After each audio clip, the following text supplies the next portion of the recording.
Hi, good morning. We're here with Phil Hicks from Easigrass. How you doing, Phil? Good morning. Yes, I'm very well, thank you. Nice to see you, Mike.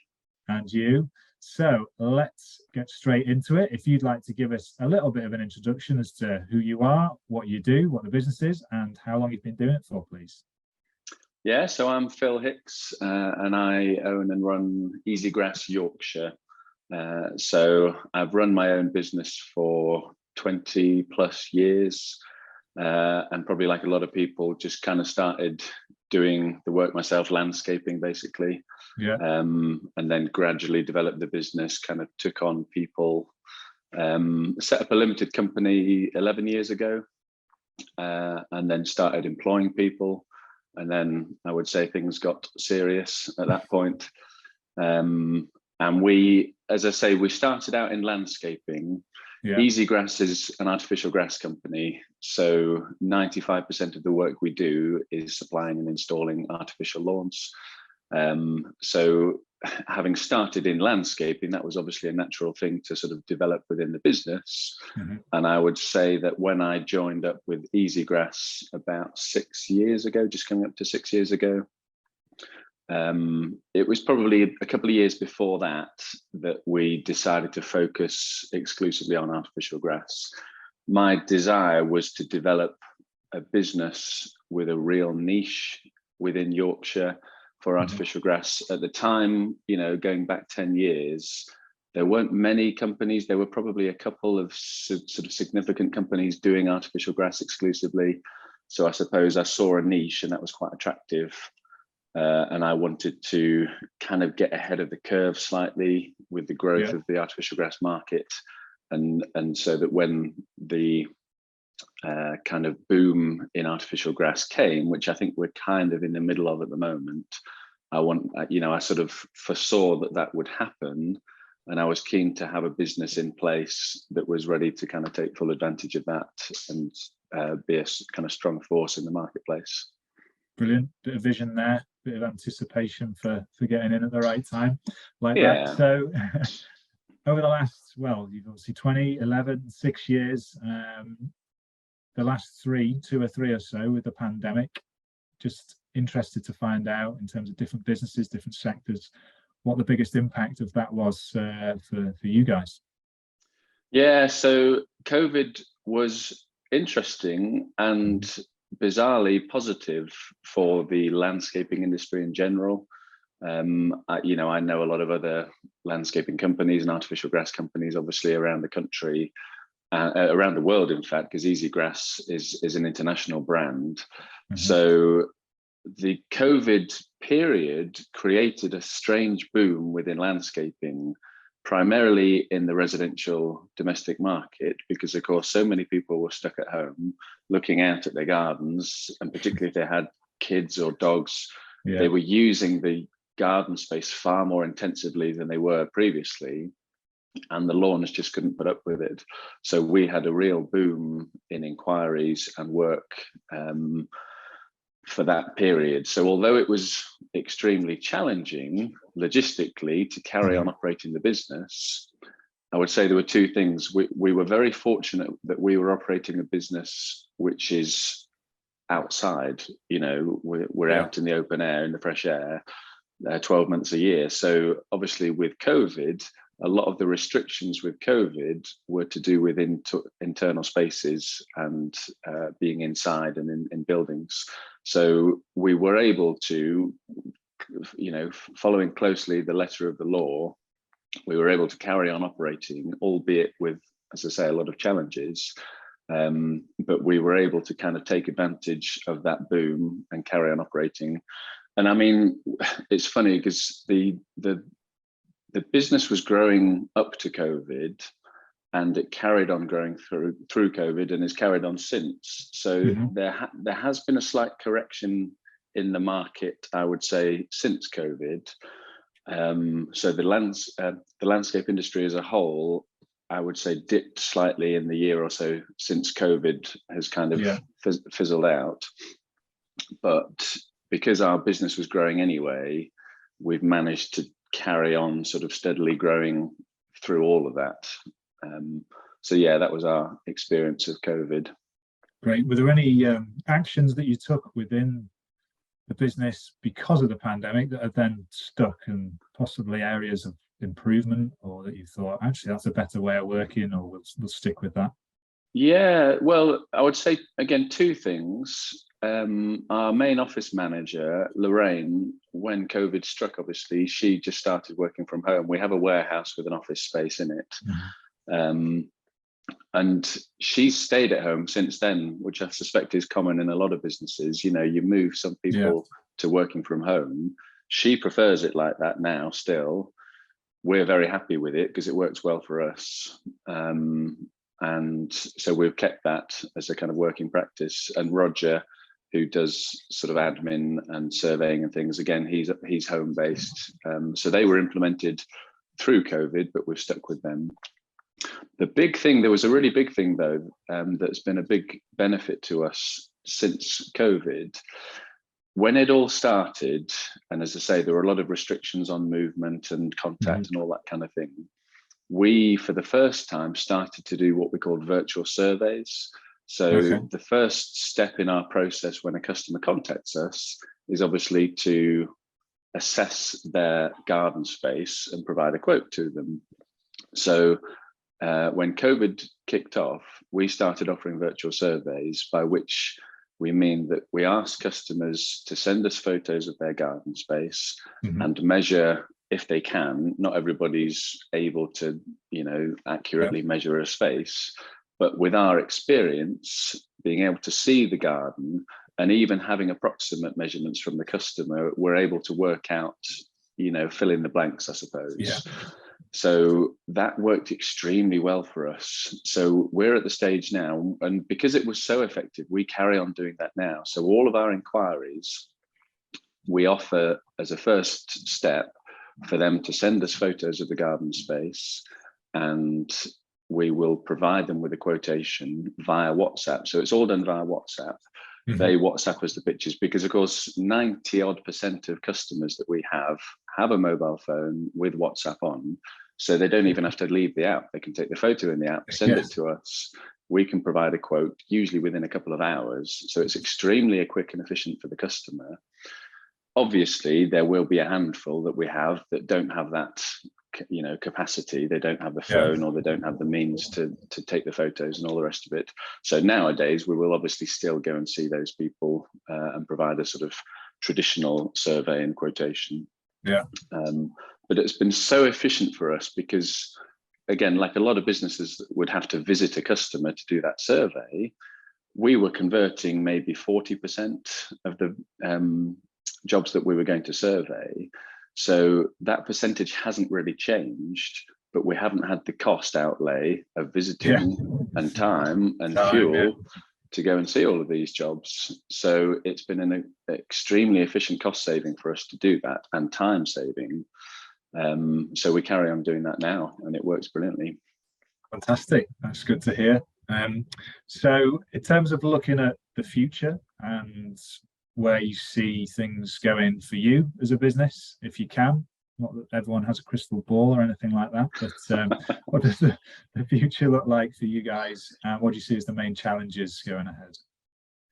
So I'm actually quite optimistic about the future. As I say, the landscaping industry generally is in a good position, I would say. You know, the big thing for us over the last, I would say, 5 years, but increasing year on year, is our expansion into the commercial sector.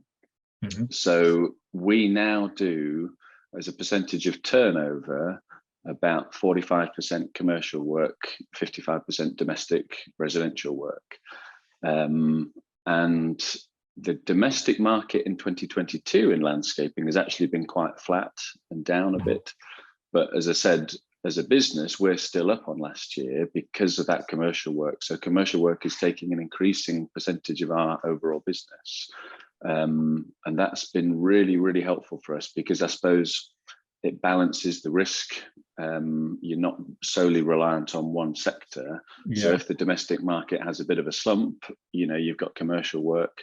But I would describe the domestic still as our bread and butter work. So we're still doing that on a sort of day-to-day basis. So I'm keen, because of my experience, particularly over the last year, with the domestic market being flatter, but the commercial market is booming really. I'm keen to sort of carry on pressing into that and developing more and more commercial work. We find with artificial grass specifically that there's not so much competition for us in the commercial sector. You know, like a lot of businesses will know, working in the commercial sector is quite different to domestic. There's so many, you know, hoops to jump through, paperwork to line up, accreditations to sort of secure. So my experience is that most of our competition have no interest in that work because it's just too much hassle, too much trouble trying to get themselves sorted out for it. So that's been really effective for us. In terms of challenges, I would probably say just balancing that mixture of domestic and commercial, knowing where to invest in. We have other product lines as well. I don't know if you can see behind me, but we do animals, sort of grass covered animals. Yeah, I can see a bear in the background there. Yeah. So we do like a flower wall panel. Again, you can see a bit of that, a bit of shameless advertising there. So there are other kind of bolt-on products, I suppose, that we can offer customers. And again, I've always been quite keen to offer quite a wide offering. You know, I know other grass companies who will focus entirely on just laying lawns, but I think, and the other thing we're developing is lighting. So we've become an approved installer for a lighting company in the UK, and we can offer landscape lighting as part of that installation service now.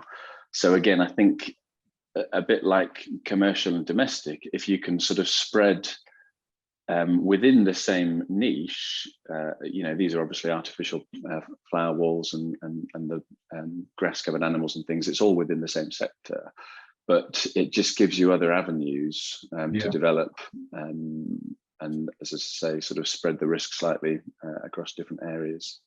Good stuff. Thank you for that. Thank you. Good shares there. So moving on to yourself sort of personally and your journey within business, what would you say is the biggest learning that you've had since being in business, since being a business owner? If there's one you could pick. So I would say the biggest challenge historically and ongoing, but the biggest reward at the same time is people, is staff. So like I said earlier in this interview, I would describe the point where I started actually employing people as a key turning point in the business. It's not just yourself anymore, but you've got, you know, payroll to meet at the end of every month. And it's like I say, anyone that employs people knows that it's never easy. It's a constant challenge, but it is extremely rewarding. And what I've found over the years, I've really tried to invest in the people that work for the business and to do the best by them, to pay them as much as we can, to offer them the best kind of package, the best working life that we can possibly arrange, in the hope that you invest that time and money there with them and it pays dividends. And, you know, it doesn't always work out. Sometimes you seem to invest a lot in somebody and then they stay with you for a year or two and then they sort of disappear at the turn of a hat and go and, you know, and that's always hard. But my desire has always been to develop a strong kind of consistent team over time. So we have very little turnover of staff. You know, we've got guys that have been with me for 5 years. Guys, there's 3 that we took on 2 years ago who are all with us, well, 2.5 years ago now, and going strong now. And again, I know particularly within the sort of landscaping construction sector, it's quite common to have a lot of turnover of staff. You'll take on a labourer, and businesses can drive their workers quite hard in the hope of getting more results today, but then you lose those workers tomorrow. So I've always been very keen to try and manage very carefully their workload so that obviously the business is efficient and profitable, but they enjoy their work and it doesn't, you know, it's not too arduous for them such that they can only manage a year or so and then they have to go and do something else. So people for me, investing in people, and working with them to, genuinely create a place that they want to be in and they want to work in, and that they're sort of, as much as anyone can be, that they're enthusiastic about their work and coming into work each day.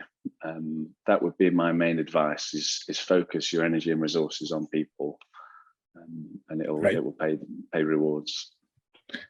So if we were to go back in time and meet yourself at 18, and if you could give yourself a piece of advice, would it be reflective of what you've just said, or would there be something different there?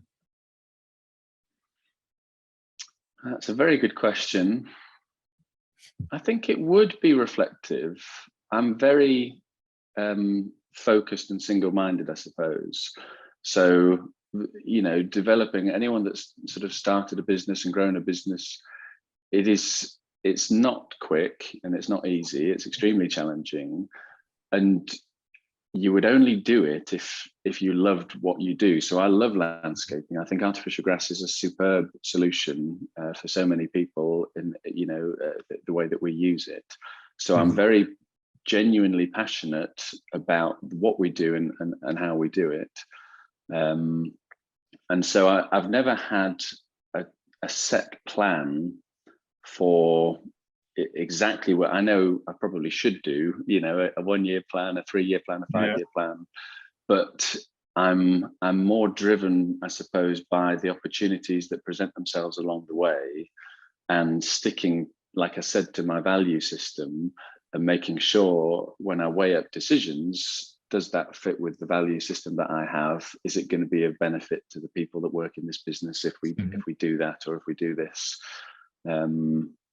So, like I say, it's not been without its struggles and difficulties, but I would say, looking back sort of 20 years, my focus has been fairly single-minded all the way through, and I have sort of kept to that.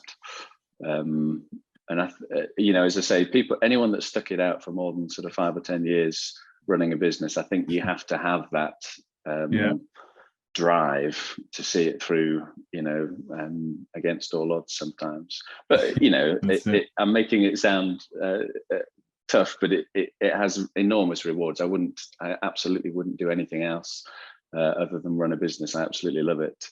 But it's not for everyone, is it? That's it. I think it's a certain kind of mindset that you need to have. Definitely the roller coaster of running a business, but the values that you mentioned there, that's a great way to make decisions, and I think that would be a good bit of advice. Make decisions based on your values and work those out. That's a good way forward. Thank you. So what inspires you to do what you do, or what inspires you currently? It may be things that you read, people that you work with, your team, or clients, customers, anything that you can share on that basis for inspiration wise. So I would say, like a lot of people, it's seeing people that are ahead of me on that journey.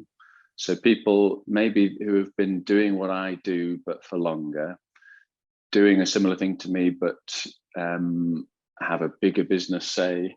Those are the people I look to for inspiration, because I see where I am, and if I recognize in someone else that that's where I want my business to be, then I find that inspiring, and I would try and spend time with that person, ask them about the business. I'm not backwards in coming forwards like that. I will sit down with someone and say, how do you manage your HR? How do you manage your fleets with the vehicles?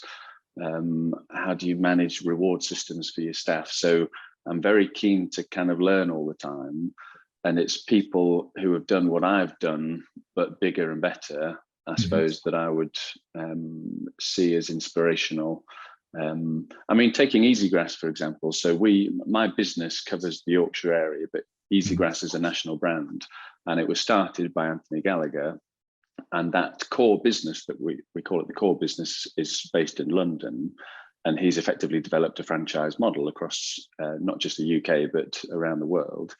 And Anthony's always been a big inspiration for me, because he started doing what we do. He had a tiny business with one sort of fitting team and installing lawns in London. and that's grown hugely over the last sort of 15 years. So again, when we started with Easigrass 6 years ago, I used to go down to London quite regularly just to spend time down there, see their operations, see how they run the warehouse, see how they run the teams on site, the sort of management system in the office, all that kind of thing, just soaking up whatever information and inspiration I could to get ideas for my own business, because there's someone who's done exactly what I'm doing that is, you know, that much further down the road. That's it. Great. Yeah, if someone else can do it, then there's no reason you can't do it. And you know, I think that's historically how things work, don't we? As a human race, we learn over time and move forward. Share. Thank you. So lastly, is there any latest news that you'd like to share about the business? Anything worthy of note, or even if it's just, say, a website to direct us to, if we want to go to, say, a bear or a rabbit in our garden that's made out of Easigrass. Yeah, so you'll find us at easigrassyorkshire.com. And as I say, we have a WhatsApp button on that website, so you'll find that you'll be sort of driven to sending us a WhatsApp message. We can certainly offer a 10% discount to anyone who, you know, uses the reference Action Coach with their inquiry. And if you follow that through to either a purchase of an animal or the artificial flower walls or a lawn, then we do supply only as well. So we don't just install, but we can supply all the materials that you need if you're doing it yourself. So certainly we're more than happy to offer a 10% discount to anyone using Action Coach as a reference. Brilliant. Thanks, Phil. Amazing. All the best with it. And it's been really good talking to you. Thank you for your shares. And good luck with everything.